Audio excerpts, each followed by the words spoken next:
Assalamualaikum warahmatullahi wabarakatuh. Hari ini kita akan melanjutkan pertemuan pekan ke-5 ya. Sebelumnya kita sudah membahas tentang definisi mineral, kemudian masuk ke definisi tanah liat, kemudian batuan, pembentukan batuan. Kemarin kita sempat membahas juga batuan beku, sedimen, dan metamorf.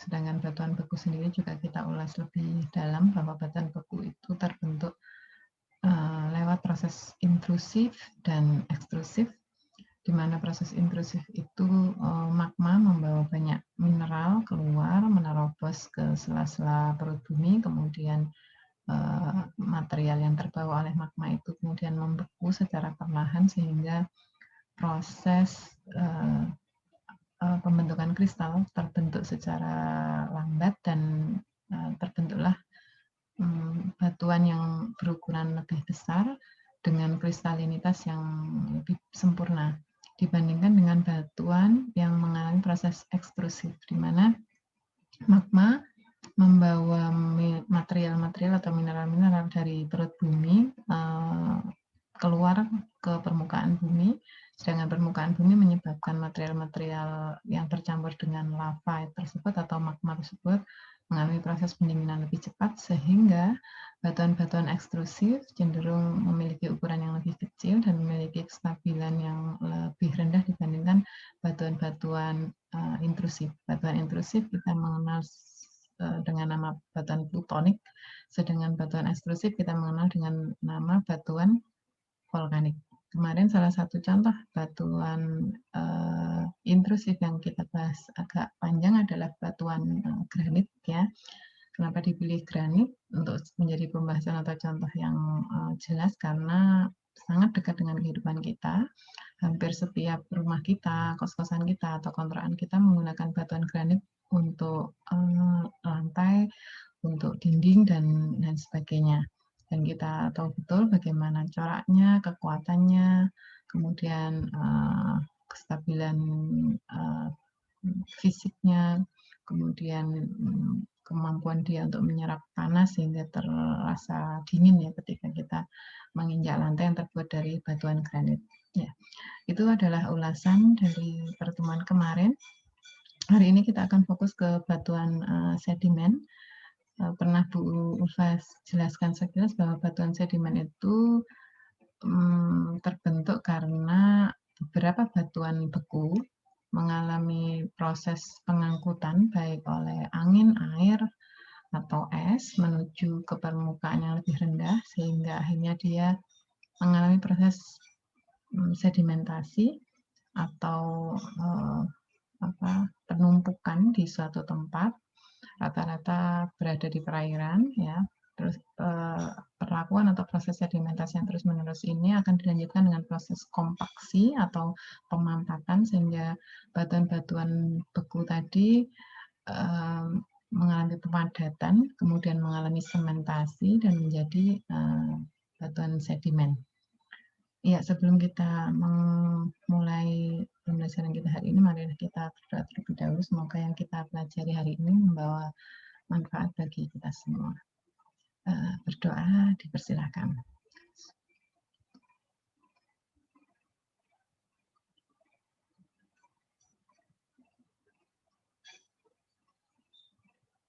Ya, berdoa selesai. Lupakan share screen materi hari ini.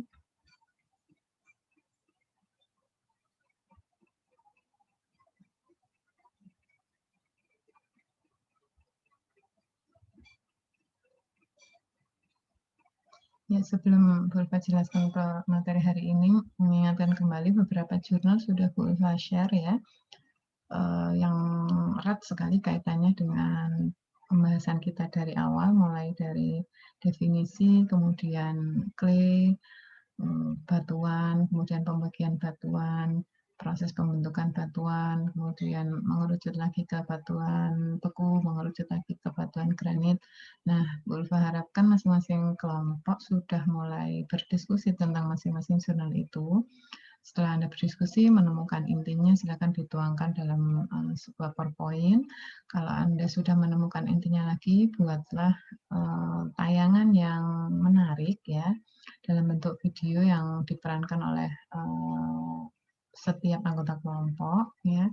Kemudian jika video itu sudah Anda rasa fix, Anda bisa mulai mengupload di YouTube dan nanti akan mulai resmi dipresentasikan linknya ketika waktu Anda presentasi. Jadi mulai dengan presentasi kelompok pertama di pertemuan ke-9 setelah UTS. Ya, ini di batuan sedimen ini, sebagian mungkin sudah pernah Bu Ulfa paparkan ya. Jadi hal utama yang terjadi di batuan sedimen itu terjadi karena adanya pengendapan partikel-partikel, ya, pengendapan partikel-partikel mineral, baik itu dari hasil erosi atau pelarutan.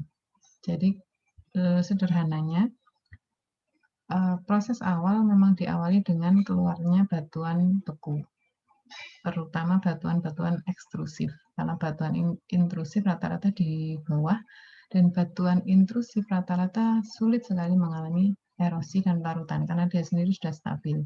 Sudah Bapak jelaskan kemarin ya, misalkan granit, kalau ditemukan granit di pantai atau di sungai, bentuknya memang benar-benar granit asli yang berasal dari perut bumi, bukan granit yang mengalami erosi atau pelarutan. Sulit sekali batuan-batuan intrusif mengalami erosi dan pelarutan karena mereka memiliki kestabilan terhadap panas, terhadap air, terhadap larutan, itu kestabilannya cukup tinggi.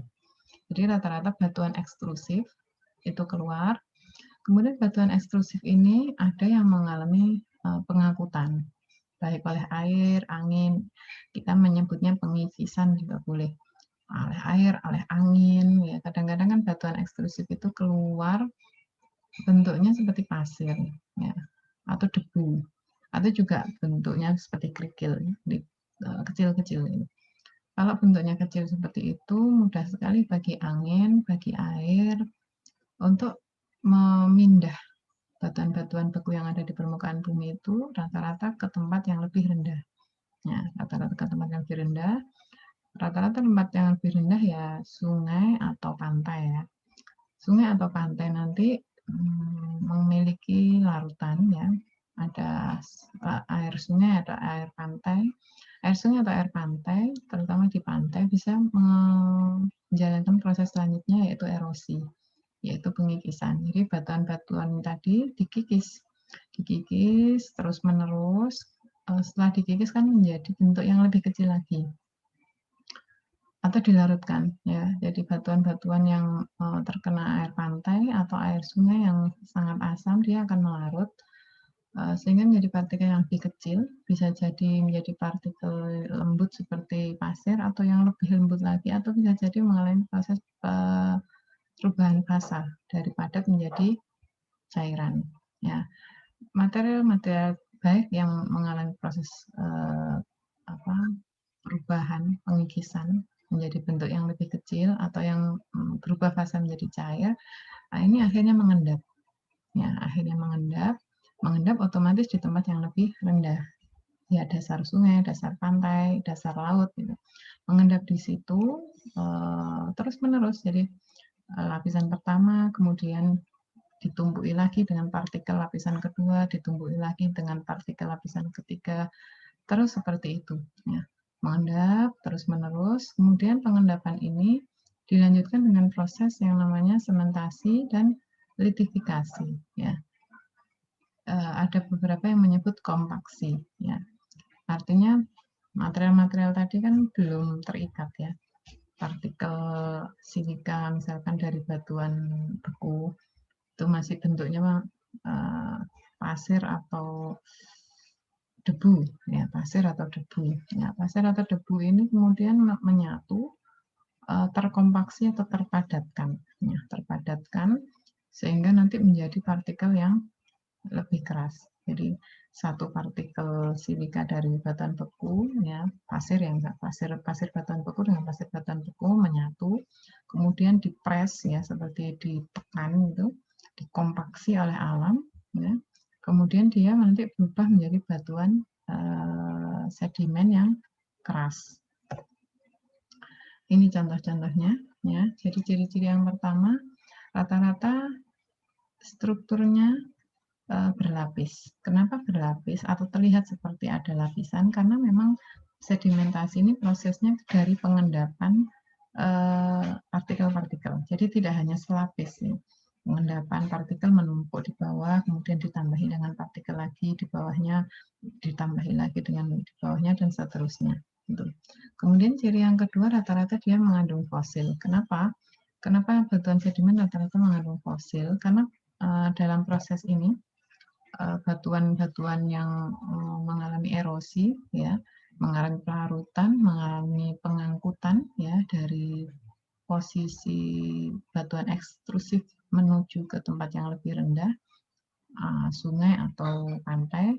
Ketika terangkut itu tidak hanya partikel batuan saja yang terangkut. Kadang-kadang yang terangkut oleh angin, oleh air, oleh es itu juga kadang-kadang dedaunan, kadang juga tulang-tulang hewan, gitu. Terangkut semuanya ya, karena ketika ada air mengalir kan yang terangkut tidak hanya dipilih ya, misalkan air milih cuma batu saja enggak, semuanya akan terangkut ya, seperti kita menyiram sampah itu semuanya akan terangkut oleh air. Terangkut oleh air seperti banjir gitu, terangkut oleh air semuanya atau oleh angin semuanya ke tempat yang lebih rendah atau ke suatu tempat yang dia menumpuk akhirnya, sehingga akhirnya tumpukan daun, tumpukan batu, tumpukan tulang-tulang hewan, kulit-kulit hewan, dan seterusnya ini mengendap menjadi satu. Ya, mengendap menjadi satu, mengalami proses alam yang disebut sementasi, litifikasi, kemudian kompaksi. Ya. Kemudian akhirnya dia memiliki struktur sedimen, struktur mengendap, ya, struktur mengendap. Akhirnya nanti akan tersusun butiran-butiran atau batuan-batuan yang lebih besar, ya, hasil dari pengangkutan fragmen-fragmen atau material-material mineral dari batu ekstrusif dan dari proses limbah alam. Ya. Jadi fosil itu dianggap sebagai limbah alami, menyatu menjadi satu. Ini salah satu contohnya. Jadi kalau ini diperhatikan lebih dalam, ada motif seperti atau corak seperti lapisan-lapisan. Ciri batuan sedimen secara umum hampir sama dengan batuan beku. Jadi ada yang warnanya terang, cerah, putih, kuning, abu-abu, ya, merah, coklat, hitam, ya.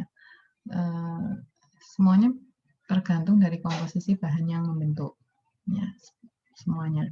Jadi kalau 80% permukaan di benua bumi ini ditutupi oleh batuan sedimen, ya, itu sangat logis, ya. Kenapa?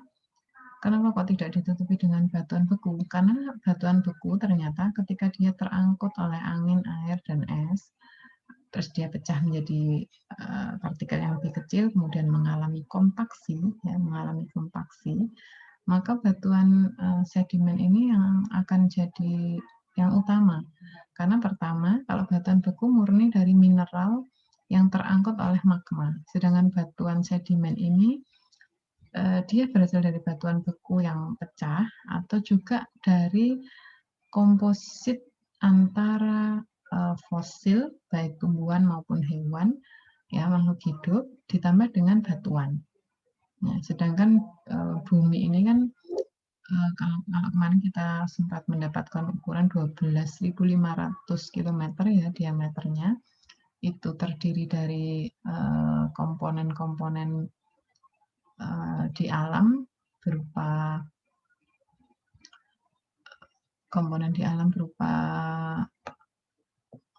batuan, kemudian di permukaan buminya atau di crustnya itu kan terdiri dari makhluk hidup, ya, jadi sedimen ini gabungan antara material dari bawah bumi dengan material dari atas bumi. Ya, material dari bawah bumi dengan material yang berada di atas bumi. Material di atas bumi ini ya limbah-limbah seperti fosil, tumbuhan, tanaman, hewan itu. Jadi gabungan antara limbah di permukaan bumi dengan material dari dalam bumi, kemudian menyatu, mengendap, ya, menyatu dan mengendap di permukaan bumi. Hasilnya adalah 80% permukaan bumi itu rata-rata dihuni atau diisi oleh batuan sedimen. Paham ya sampai di sini? Ya, kenapa bukan batuan beku, Bu? Batuan beku jumlahnya minimal, ya. Kenapa jumlahnya minimal? Dia hanya terbentuk dari magma, ya, yang mengangkut mineral. Ya, dia tidak ada gabungan dengan fosil dari atas bumi, tidak ada proses pelarutan. Dia berasal dari mana? Ya, dari magma saja. Kalau ini dia berasal dari pelarutan batuan-batuan beku. Tidak hanya pelarutan batuan-batuan beku, dia juga berasal dari komposit antara fosil-fosil di permukaan bumi. Jadi klop dari atas ditambah, dari bawah ditambah, dikompaksi di tengah menjadi sedimen. Ya. Kemudian cara pengangkutannya tadi sudah saya jelaskan. Jadi cara pengangkutannya yang paling utama memang dari hasil erosi ya atau pelarutan. Ini paling gampang ya. Jadi batuan-batuan di pantai yang mengalami erosi, akhirnya ya nanti jadi batuan sedimen. Batuan sedimen yang dari puncak gunung, misalkan dia mengalami erosi ya oleh angin, misalkan kemudian jadi partikel kecil terbawa angin, mengendap ya jadi sedimen. Kemudian tumbuhan, ya, tumbuhan yang masih kokoh, kemudian dia mati, kemudian menjadi serbuk-serbuk ya, serbuk-serbuk ini terangkut, kemudian mengendap menjadi satu dengan batuan sedimen, ya nanti ya akhirnya mengalami proses sedimentasi. Ya, jadi paling utama memang dari erosi atau pelarutan. Ada juga dari dorongan, ya, traction. Ya. Dorongan ini batuan beku intrusif bisa mengalami dorongan, ya, tapi dia tidak bisa mengalami erosi. Jadi dorongan ini ya hampir sama dengan erosi atau pelarutan. Kalau yang hasil erosi itu biasanya kecil ya, terbawa angin. Kalau dorongan ini mungkin bentuknya besar, ya, mengalami dorongan, misalkan dorongan karena gravitasi. Dia menggelinding ke bawah, ya, menggelinding ke bawah, pecah, kemudian tersedimentasi atau terendap. Ada juga dari lompatan pelarut, ini ketika ada batuan besar ya mengalami pelarutan, misalkan di pantai atau di sungai, saat mengalami pelarutan menjadi fasa yang cair, ya beberapa pelarut ini seperti muncrat gitu ya, kemana-mana muncrat. Seperti sungai itu kan, sungai atau pantai kan ada ombak ya, ada ombak ya. Ketika proses pelarutan terjadi dan pelarut ini sudah bercampur dengan material batu yang sedang dilarutkan, kemudian dia mengenai pantai atau permukaan bumi yang kering. Permukaan bumi yang kering ini pelarut-pelarut yang melompat itu nanti bisa mengalami sedimentasi. Mungkin Anda pernah melihat di pinggir pantai itu ada batuan ya, batuan-batuan yang sebelum kita ke sana belum ada, tapi setelah kita ke sana kok ada batuan-batuan kecil gitu ya, nempel-nempel di pinggir-pinggir batuan yang besar gitu. Itu kemungkinan berasal dari proses lompatan pelarut. Ada juga yang terbawa dalam bentuk suspensi. Suspensi ini biasanya sudah terjadi perubahan fasa, misalkan batuan mengalami perubahan fasa karena pelarutan, kemudian bercampur dengan lumpur, bercampur dengan tanah, ya, membentuk suspensi tertentu. Suspensi ini terbawa terus oleh aliran sungai, kemudian saat mencapai hilir nanti dia akan mengalami pengendapan. Dan juga bisa jadi dalam bentuk larutan juga. Proses pembentukannya, proses dari awal tadi ya, ketika sudah ada proses pelarutan, proses perubahan partikel dari batuan beku yang cukup besar menjadi partikel batuan serpihan-serpihan atau debu-debu batuan beku, atau mungkin juga fosil-fosil tumbuhan atau tanaman atau hewan yang kemudian berubah menjadi partikel yang lebih kecil, ya. Kemudian dia mulai mengendap membentuk lapisan-lapisan. Yang terjadi pertama kali ketika lapisan itu sudah mulai terbentuk, misalkan lapisan pertama, lapisan kedua, lapisan ketiga sudah mulai terbentuk, lapisan-lapisan ini selanjutnya akan mengalami kompaksi atau pemampatan. Ya. Kenapa mengalami kompaksi atau pemampatan? Karena rata-rata proses pembentukan sedimen ini di permukaan bumi yang lebih rendah. Bisa jadi juga dia tetap ada di permukaan, tapi satu butiran dengan butiran yang lain itu saling menekan. Ya, saling menekan, atau kalau di dalam bumi otomatis tekanan itu dari permukaan bumi, ya, menyebabkan butiran-butiran ini tersusun lebih padat. Seperti Anda memasukkan pasir ke dalam botol, ya, memasukkan pasir ke dalam botol. Nah, awalnya kita masukkan biasa, kemudian pasir ini kita kocok, ya, kita kocok.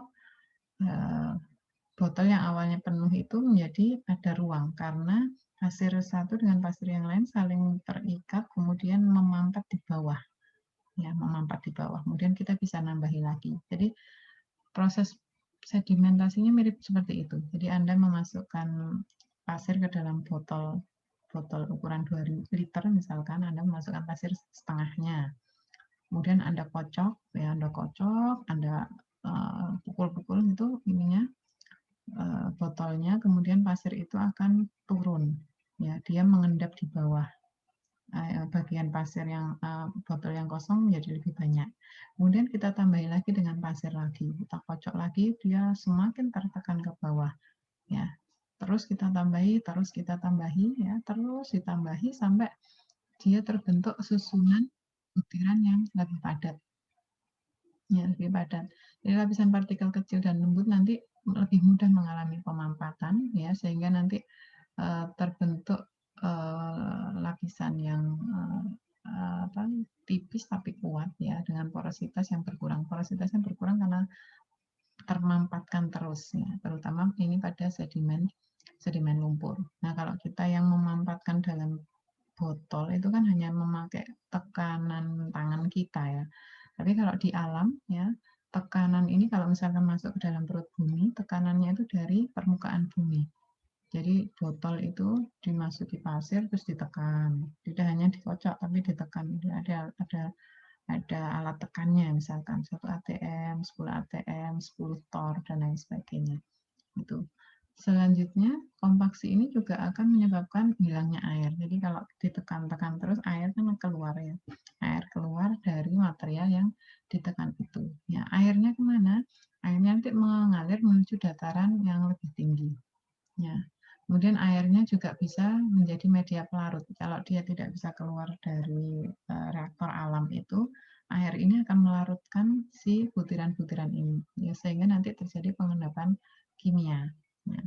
Sedangkan tekanan dari permukaan bumi nanti akan mengubah bentuk fisiknya. Jadi bentuk fisik yang paling terlihat dari batuan sedimen adalah bentuk yang kokoh, ya, bentuk yang kokoh. Sangat kokoh. Kenapa? Karena proses penekanan ini bisa jadi berlangsung bertahun-tahun, ya. Sama dengan batuan beku intrusif. Kalau batuan beku intrusif kan 100% dari mineral yang terbawa oleh magma, atau magma itu sendiri juga mengandung mineral, ya. Kemudian dia mengalami pembekuan. Tapi kalau yang ini selama ada kompaksi atau tekanan dari permukaan bumi, proses sedimentasi terus akan berlangsung. Karena nanti yang bawah sudah jadi, yang atas akan masuk lagi partikel-partikel butiran, ya, partikel-partikel butiran yang berasal dari proses erosi. Kemudian ditekan lagi, kemudian ada lagi, dan seterusnya. Akhirnya yang paling bawah biasanya membentuk sedimen yang sangat kuat. Setelah proses kompaksi, ya, biasanya dilanjutkan dengan proses sementasi. Ya. Proses sementasi ini seperti apa? Jadi proses sementasi itu proses di mana mineral baru yang berasal dari cairan akan terbentuk atau terendap di permukaan butirannya. Jadi tadi kan sudah dikompaksi, ya, sudah dikompaksi. Ada air, sisa air, ya, karena penekanan terus-menerus itu menyebabkan air itu lepas. Jadi yang terikat itu benar-benar yang solid.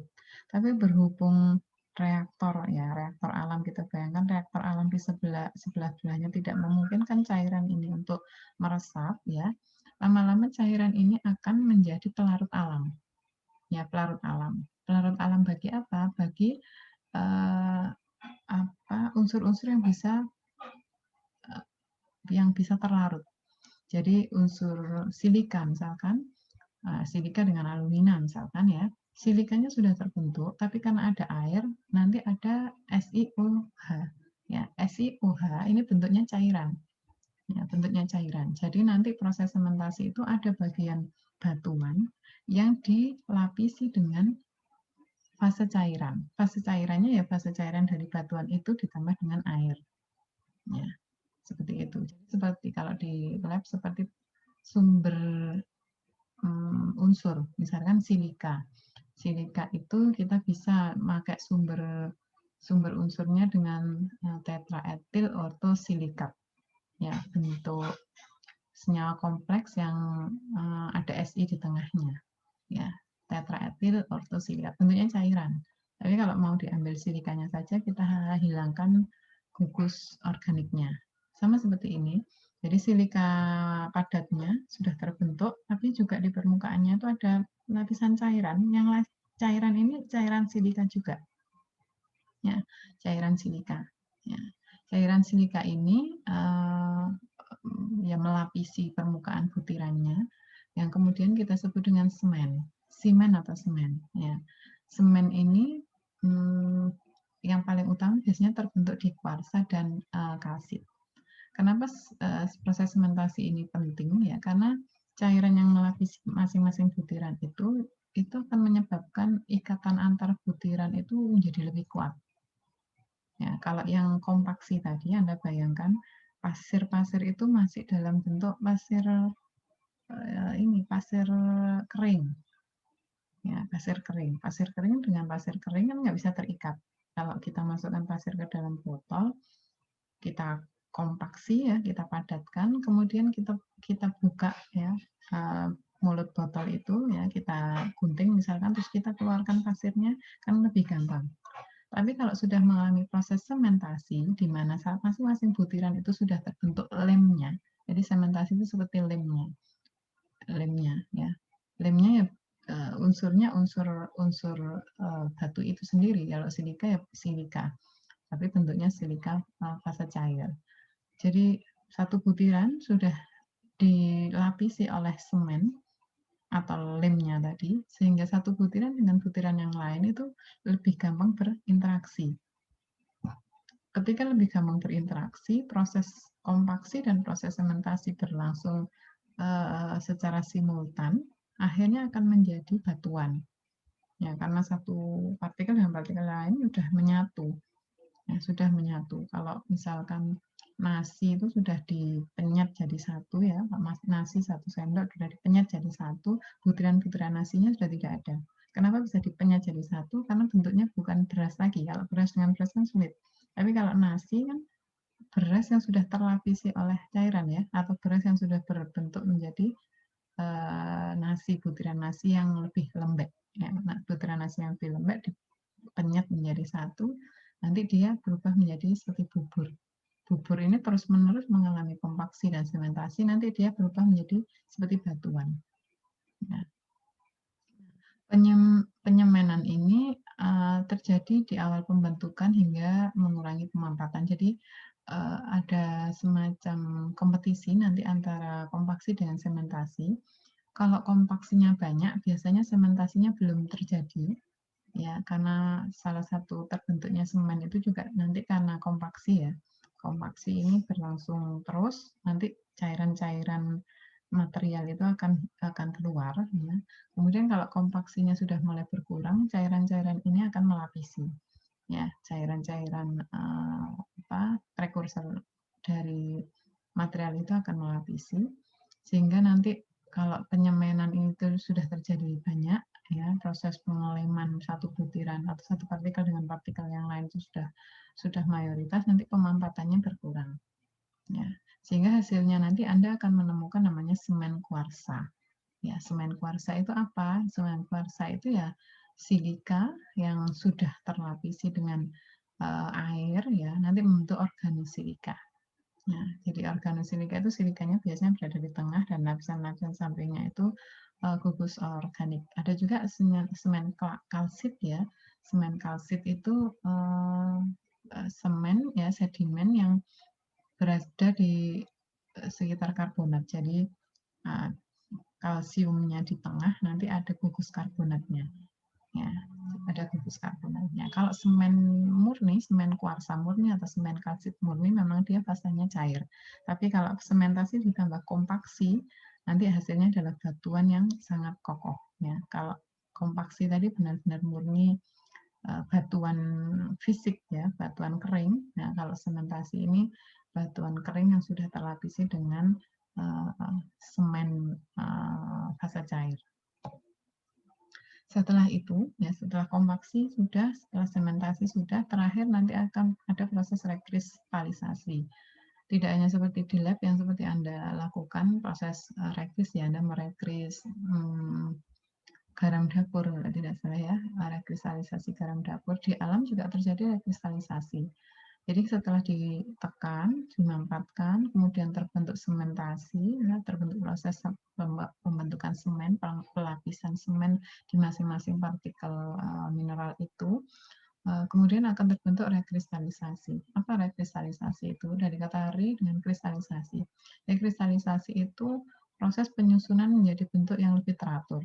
Kalau rekris ya, berarti kita mengubah ukuran atau bentuk dari batuan sedimen tanpa disertai dengan perubahan kimia atau mineralnya. Jadi yang setelah kompaksi dan sementasi kan tadi sudah terbentuk ya, sudah terbentuk batuan.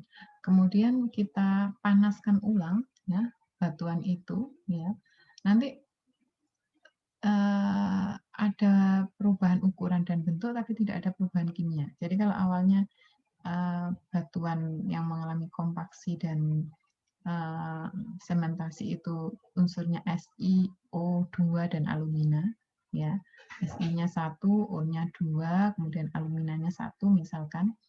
Nanti ketika terjadi rekristalisasi, batuan yang mengandung Si, O dan Al ini tetap mengandung SiO dan Al dengan jumlah yang sama.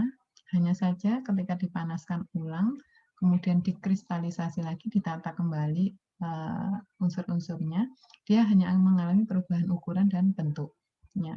Ukurannya seperti apa? Biasanya ukurannya bertambah besar. Jadi dipanaskan ulang, ya. Jadi rata-rata memang dipanaskan ulang di bawah bumi, dipanasi ulang, kemudian menjadi partikel fase cair. Partikel fase cair ini kemudian mengalami proses penumbuhan kristal sama seperti batuan beku yang baru keluar dari magma.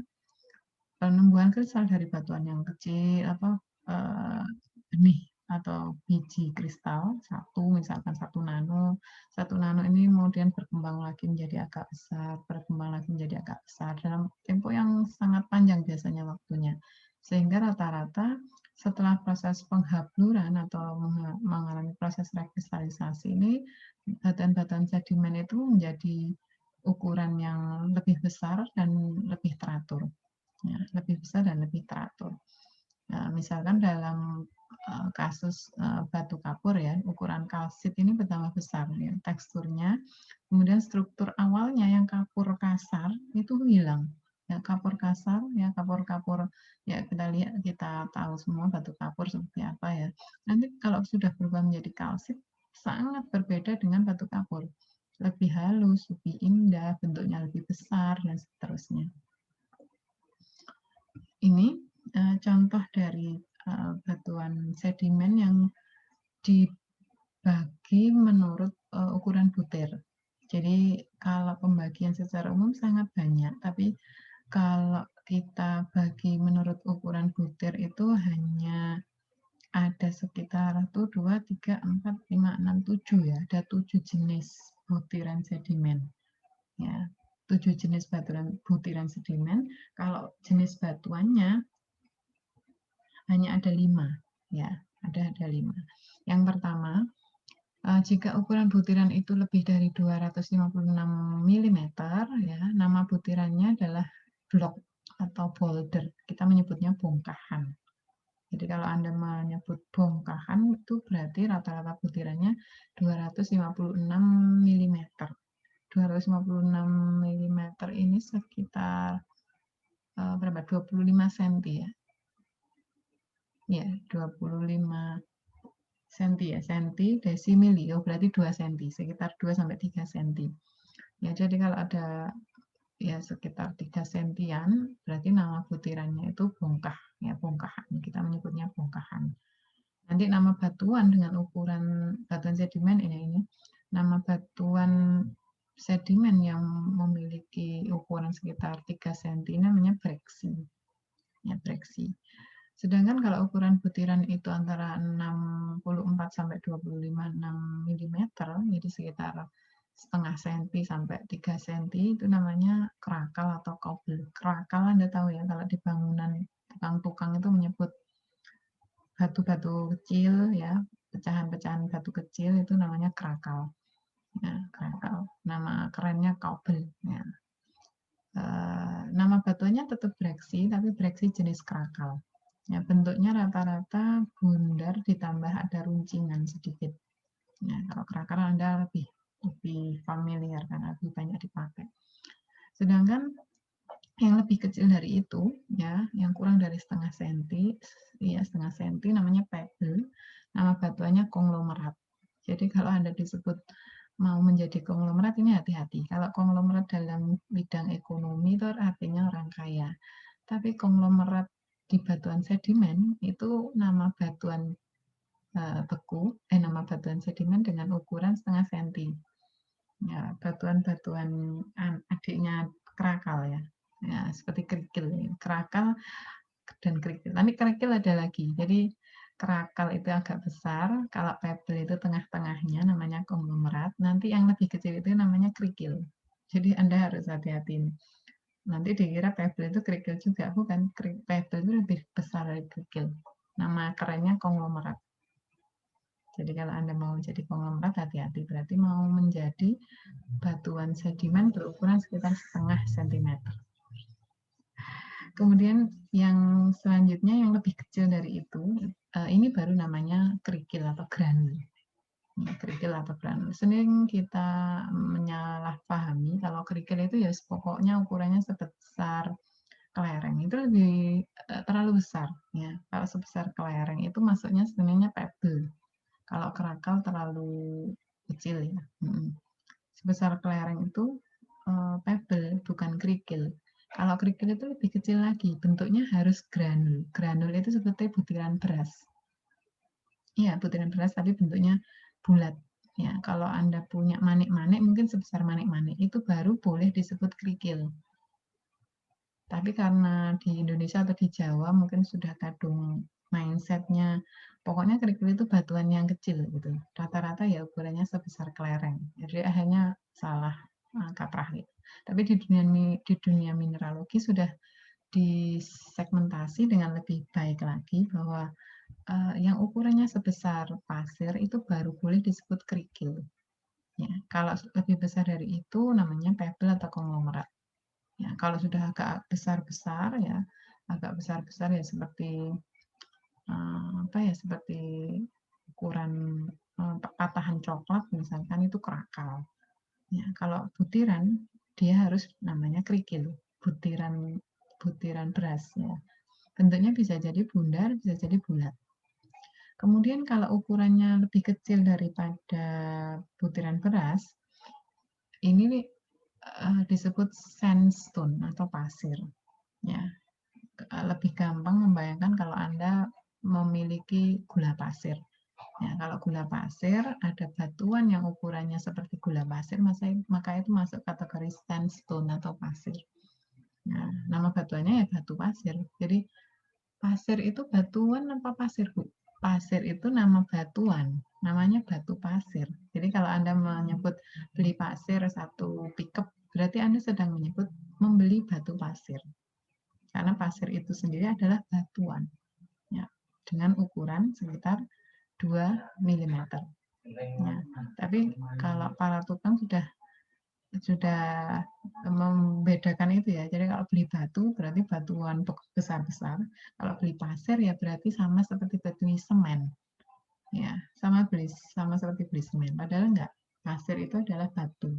Ya, pasir itu batu pasir namanya, batu yang memiliki ukuran kecil. Yang lebih kecil dari itu namanya silt atau lanau, ya, namanya batu lanau. Ya. Kalau pasir tadi Anda membayangkan seperti gula pasir, kalau ini seperti tepung, yang seperti tepung. Ada tahu batu yang seperti tepung? Ada, dan itu dipakai banyak di bahan bangunan. Ya. Jadi batu-batu tertentu, batu sedimen tertentu yang sangat lembut, ya, seperti tepung. Kemudian dicampurkan sebagai bahan bangunan, namanya silt atau batu lanau. Nah, yang lebih kecil dari itu, ya, kurang dari 1/256 mm, ini namanya clay. Yang kita bahas kemarin itu clay atau tanah liat, ya, itu sebenarnya batu. Ya, kenapa kok disebut batu, Bu? Karena unsur-unsur di dalamnya itu unsur-unsur batuan sedimen. Kemarin saya jelaskan sekilas, clay atau tanah liat itu isinya lapisan silikat dan aluminat. Sedangkan sedimen itu isinya ya silikat dan aluminat ditambah dengan beberapa unsur alkali atau transisi. Jadi lempung itu adalah batu lempung. Ya, karena sudah kadung mendarah daging, ya kita nyebutnya lempung saja atau clay saja. Ya, sedangkan nama batuan resminya ya batu lempung. Ini ya beberapa klasifikasi batuan sedimen. Jadi dibedakan, tolong dibedakan, dan nanti masing-masing punya ciri-ciri sendiri. Nah, tahap pembentukannya tadi sudah saya jelaskan. Yang pertama itu pengendapan dulu, ya. Kalau sudah proses pengendapan berarti tidak mengalami proses pengangkutan. Jadi proses pengangkutan dengan air, angin, kemudian es itu ketika di dalam, ketika di permukaan bumi. Kalau sudah mengalami pengendapan berarti dia tidak mengalami proses pengangkutan, tidak ada transportasi lagi. Jadi sedimen yang jenis ini biasanya disebut dengan autotonus, ya, autotonus. Misalkan evaporit, batu kapur atau laterit itu jenis sedimen autotonus. Sedangkan ada juga pengendapan yang di permukaan bumi, ya. Ada, jadi pengendapan ada yang di atas, ada yang di bawah. Pengendapan yang di atas ini bisa terjadi kalau ada proses pengangkutan. Jadi ada proses pengangkutan, kemudian sedimen ini dibawa ke tempat pengendapan yang baru. Jadi batuan beku ke atas, kemudian diangkut, ya, diangkut. Kemudian setelah diangkut lagi. Jadi ada pengangkutan beberapa kali. Ya, mengendap di tempat pertama, kemudian diangkut lagi ke tempat kedua, mengalami pengendapan lagi dengan material baru, diangkut lagi ke tempat yang ketiga, dan terus seperti itu. Ya, jenis sedimen yang seperti ini masuk, contohnya itu konglomerat dan vulkanoplastik. Jadi konglomerat yang ini tadi, yang ukurannya seperti kerikil itu, masih bisa mengalami proses sedimentasi dengan pengangkutan berulang-ulang. Vulkanoplastik juga seperti itu, dan dari kata vulkano artinya berasal dari batuan beku yang mengalami ekstrusi, ya, kemudian dia mengendap di satu tempat, kemudian terbawa oleh angin atau air, mengendap kembali di tempat yang baru, terbawa oleh angin dan air lagi, mengendap lagi di tempat yang baru. Jadi tidak selesai proses pengangkutannya, tapi terus mengalami pengendapan material. Kalau yang poin pertama tadi tidak, begitu mengendap, tidak mengalami proses pengangkutan lagi, hanya mengendap terus, ketambahan terus, tapi dia tidak berpindah-pindah. Nah, jenis batuan sedimen yang pertama itu sedimen klastik, ya. Sedimen plastik ini berasal dari pecahan batuan yang pernah ada. Jadi pecahan-pecahan rata-rata batuan beku atau batuan sedimen yang ada sebelumnya pecah, ya.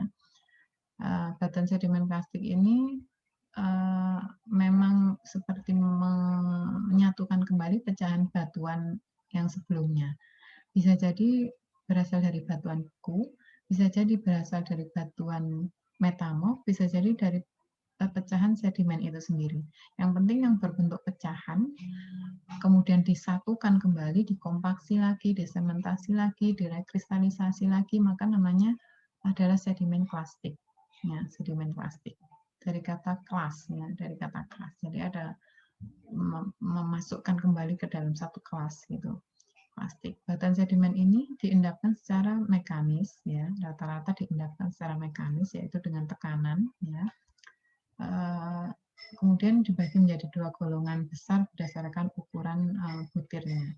Dan cara terbentuknya pun berdasarkan proses pengendapan yang terbentuk di darat maupun di laut, ya, di darat maupun di laut. Jadi rata-rata dari proses mekanis pengendapannya berarti dari tekanan bumi, dari tekanan bumi. Kemudian pembentukannya bisa di darat maupun di laut. Intinya kalau ada pecahan dari batuan sebelumnya, entah batuan sedimen, beku atau metamorf, pecahan-pecahan ini kemudian disatukan kembali menjadi batuan yang lebih besar, diendapkan kembali menjadi batuan yang lebih besar, maka disebut batuan sedimen plastik. Yang kedua, batuan sedimen kimia.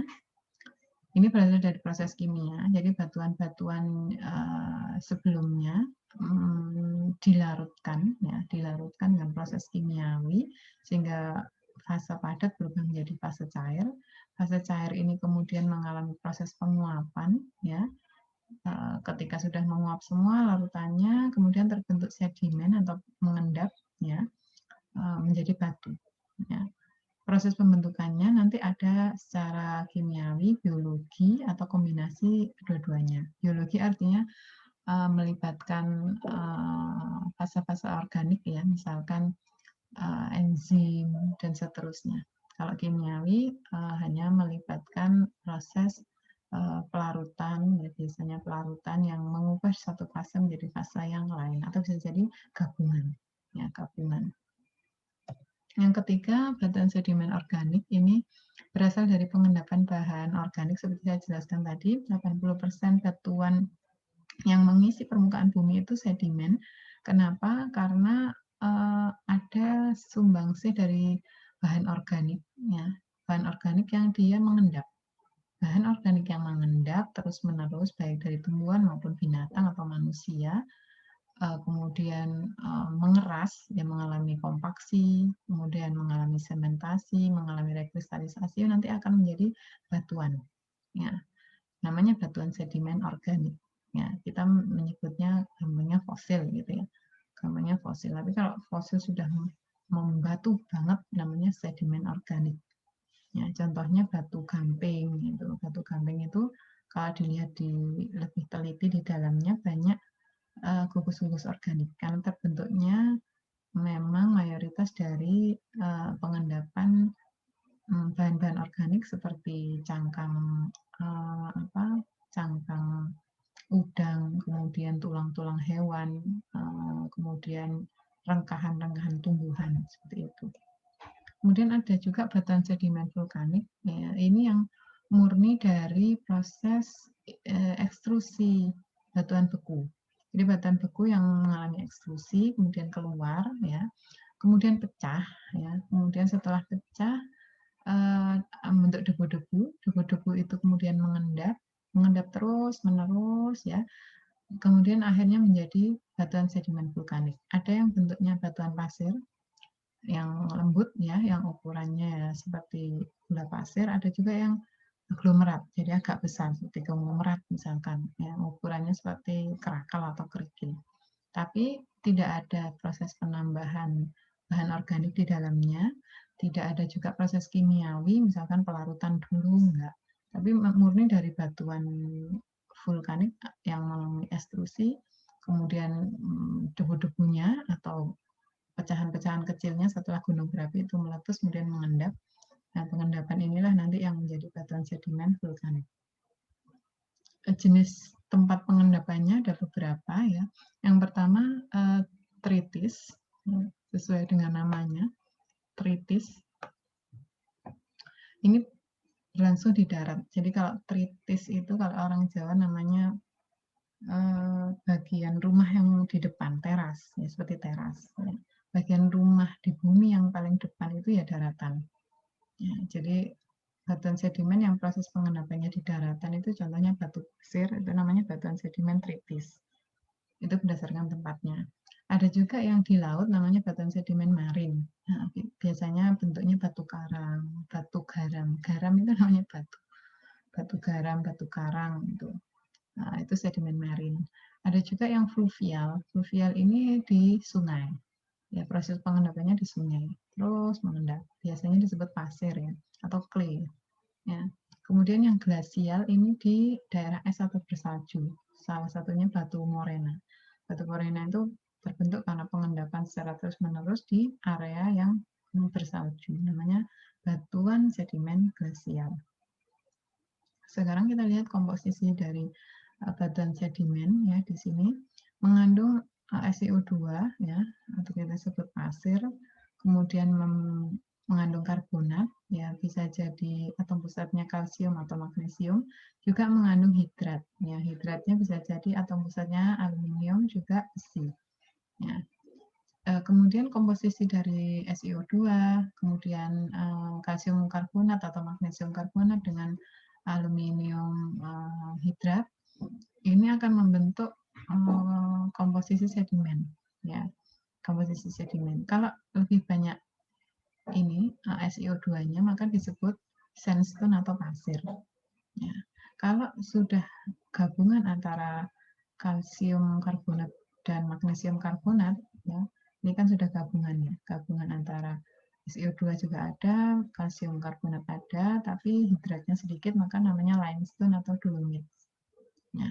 Kalau gabungannya itu lebih banyak hidrat dengan SiO2, makanya namanya argillaceous rock. Ya. Kalau gabungan ini dominasi hidrat lebih banyak, ya, karbonat sedikit, SiO2 juga sedikit, namanya latrit atau bauksit. Anda pernah ya mendengar bauksit? Bauksit itu biji besi. Biji besi itu isinya ya hidrat besi ditambah dengan sedikit pasir. Ya. Kemudian kalau yang di bawah ini gabungan antara kalsium karbonat dengan hidrat tanpa SiO2 itu namanya tanah jarang ya. Sangat jarang ditemukan ALFE hidrat ya, lempung hidrat dengan karbonat itu bersatu tanpa SiO2 sangat jarang, karena SiO2 itu sifatnya memang sebagai perekat ya, perekat semua unsur. Jadi kalau tidak ada SiO2-nya, hanya gabungan hidrat dengan karbonat sangat jarang ditemukan. Karena itu ditulis di sini impossible atau sangat tidak mungkin atau jarang sekali, karena SiO2 sebagai pengikatnya tidak ada. Ya, itu komposisi sedimen hasil penelitian tahun 67 ya, tahun 68, mungkin sekarang sudah berubah, tapi ini masih terus dipakai. Misalkan penggunaan kata dolomit, limestone, ya, pasir itu kan masih sangat familiar bagi kita. Itu penjelasan yang bisa Bu Ulfa sampaikan hari ini tentang batuan sedimen ya. Cukup menarik karena ini bagian untuk melanjutkan batuan beku. Hanya saja ada hal-hal yang menarik ya di batuan sedimen itu, karena batuan sedimen itu terusan dari batuan beku yang memiliki sifat-sifat yang cukup unik ya, di mana kalau tempatnya berbeda nanti namanya juga berbeda. Kemudian proses sedimentasi, kompaksi, kemudian sementasi sampai rekristalisasi bisa jadi menghasilkan batuan yang lebih kuat dari batuan beku dan corak yang lebih banyak juga ya. Kemudian dari ukuran butiran kita juga banyak mengenal hal-hal yang kita anggap biasa selama ini, misalkan butiran besar ya kita sebut krakal, butiran yang agak kecil pebble, butiran yang lebih kecil lagi baru disebut kerikil. Setelah ini tidak boleh menggunakan kata-kata kerikil untuk batu yang sebesar kelereng lagi ya. Ya, karena kerikil itu ya kita khususkan untuk batuan yang ukuran seperti butiran beras. Ya.